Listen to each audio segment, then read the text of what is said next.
योगी अर्जुन अधिक भोजन करने वालों या बहुत कम खाने वालों के लिए अधिक सोने या अधिक जागृत रहने वालों को योग में सफलता नहीं मिल सकती है। लेकिन जिनका आहार, निद्रा, कर्म और विहार संयमित है, वही योगाभ्यास के द्वारा संपूर्ण सांसारिक दुखों से मुक्त हो सकते हैं। जब व्यक्ति चित्त को वश में करके दिव्य तत्व में ही भली भांति स्थिर हो जाता है, तब उस संपूर्ण कामनाओं से मुक्त मनुष्य को योगयुक्त कहा जाता है। जिस प्रकार वायुहीन स्थान में दीपक टिमटिमाता नहीं है, उसी प्रकार योगी आत्मत्व के ध्यान में एकाग्र रहता है। जब योगाभ्यास के द्वारा चित्त सांसारिक क्रियाओं से बिल्कुल संयमित हो जाता है और शुद्ध मन से आत्मस्वरूप को देखने में सक्षम होता है, योग की उस आनंदमय स्थिति में, जिसे समाधि कहा जाता है, व्यक्ति परम असीम दिव्य आनंद का अनुभव करता है और इस प्रकार स्थित होने पर वह कभी भी तत्व से विचलित नहीं होता है। उस अवस्था को पाकर वह किसी अन्य प्राप्ति को उससे श्रेष्ठ नहीं समझता।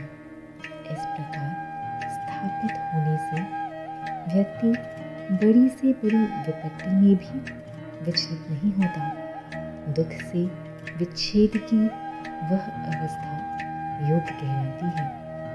इस योग का अभ्यास दृढ़ता के साथ करना चाहिए। संसार के विचारों से उत्पन्न होने वाली समस्त कामनाओं का पूर्णतः त्याग करते हुए मन से इंद्रियों को सब ओर से वश में कर लेना चाहिए। धीरे धीरे बुद्धि में दृढ़ विश्वास के साथ समाधि में स्थित हो मन से आत्मस्वरूप के अतिरिक्त और कुछ भी चिंतन न करें। अशांत और अस्थिर मन जहाँ जहाँ भी विषयों में भटके, इसे फिर आत्मा के वश में स्थापित कर मुझ पर ही केंद्रित करें।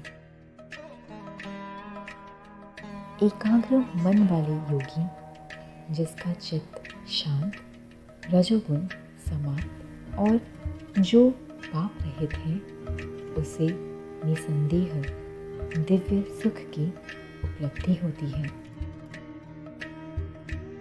इस प्रकार आत्मस्वरूप में दृढ़ता पूर्वक स्थिर होकर सब पापों से मुक्त हुआ योगी परम चेतना की सन्निधि में परम सुख का अनुभव करता है।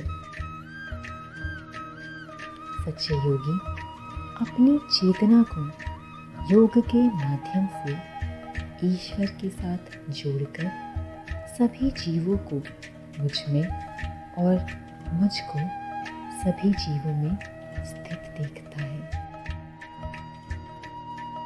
जो मुझे सब में देखता है और सब कुछ मुझ में स्थित देखता है, उसके लिए मैं कभी अदृश्य नहीं होता, अर्थात सदा प्राप्त रहता हूँ, और वह भी मेरे लिए कभी अदृश्य नहीं होता। जो योगी सभी प्राणियों में विद्यमान परमात्मा के रूप में मेरा ध्यान करता है, वह सदा सर्वदा मुझ में ही निवास करता है।